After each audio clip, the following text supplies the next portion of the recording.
What if the very people who should protect you are the ones who betray you? What if God gives you a dream, but your life looks nothing like it? This is not just the story of Joseph. This is the story of waiting, betrayal, silence, and finally, purpose. If you've ever wondered why God feels quiet while your life is falling apart, stay with me.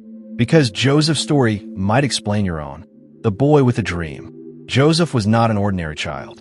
He was the beloved son of Jacob, born in his father's old age. Jacob loved Joseph deeply, so deeply that he gave him a beautiful, multicolored coat, a coat that symbolized favor, honor, and distinction. But that coat also became a problem. Joseph had 11 brothers, and they could see it clearly. Their father loved Joseph more. And as if that wasn't enough, Joseph began to have dreams. One night, Joseph dreamed that he and his brothers were binding sheaves of grain in a field. Suddenly, his sheaf stood upright, while the sheaves of his brothers bowed down to it. Another night, he dreamed the sun, moon, and 11 stars bowed before him. Joseph shared these dreams, innocent and excited. But his brothers didn't hear God's plan. They heard pride, they heard threat, and hatred began to grow, betrayed by blood. One day, Jacob sent Joseph to check on his brothers who were tending sheep far from home. Joseph wore his special coat as he walked toward them, unaware that they were already plotting against him. "Here comes the dreamer," they said. At first, they planned to kill him. Let that sink in. His own brothers, his own blood. Eventually, they stripped Joseph of his coat, the symbol of his favor, and threw him into a pit. A deep, empty pit. No water, no help, no explanation. As Joseph cried out, they sat down to eat. Later, they sold him to passing traders for silver, like a piece of property. They took his coat, dipped it in animal blood, and told their father Joseph was dead. Joseph wasn't dead, but his old life was. Joseph was taken to Egypt, a foreign land with strange language and unfamiliar gods. He was sold again, this time to Potiphar, a high-ranking official in Pharaoh's palace. In a single moment, Joseph went from favored son to slave. Everything he knew was gone. Yet Scripture tells us something extraordinary. The Lord was with Joseph.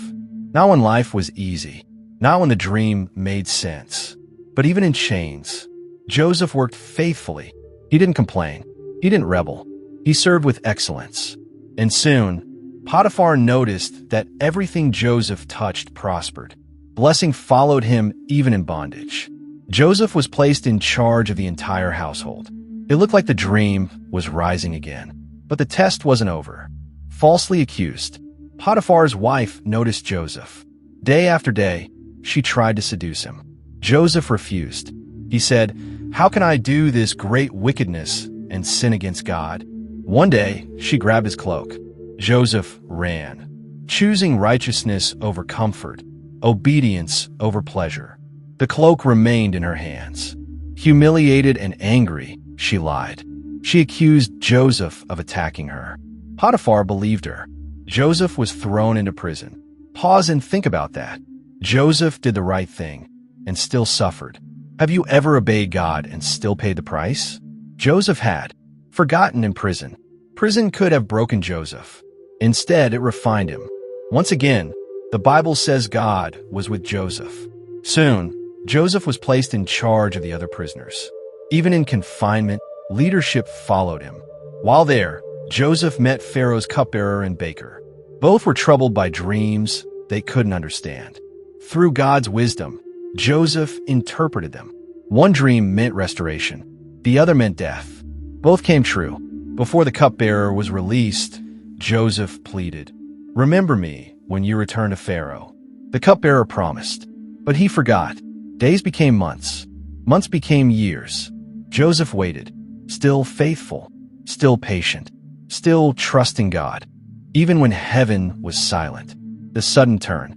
One night, Pharaoh himself had dreams that terrified him. No magician, no wise man in Egypt could interpret them. That's when the cupbearer remembered Joseph. Joseph was rushed from prison, shaved, cleaned, and brought before Pharaoh. Standing before the most powerful man in the world, Joseph gave God the credit and explained the dreams. 7 years of abundance were coming. followed by 7 years of severe famine. Pharaoh was amazed. In one moment, everything changed. Joseph went from prisoner to ruler. Pharaoh placed him over all Egypt, second only to himself. The boy from the pit now governed a nation, face to face with the past. Years later, famine struck the land, including Canaan. Joseph's brothers came to Egypt seeking food. They bowed before him. They didn't recognize him, but Joseph recognized them. This was the moment his childhood dreams came true. Joseph tested their hearts, not for revenge, but for repentance. And when the time was right, he revealed himself. His brothers were terrified, but Joseph wept. He said words, "Brothers, you people betrayed me!" Good. Joseph forgave them. He saved them. He restored his family. Conclusion: why this story matters. Joseph's life reminds us of a powerful truth. God's plan may include pits, prisons, and long waiting seasons, but none of it is wasted. Your delay is not denial. Your pain is not pointless. Your silence is not abandonment. God is working, even when you cannot see it. And your story is not over. Life lessons from Joseph, 40 words. God's silence is not his absence. Integrity protects destiny. Delays prepare character. Obedience matters when no one applauds. Betrayal cannot stop God's plan. What others intend for harm, God reshapes for purpose. Trust the process. Your prison may lead to promotion.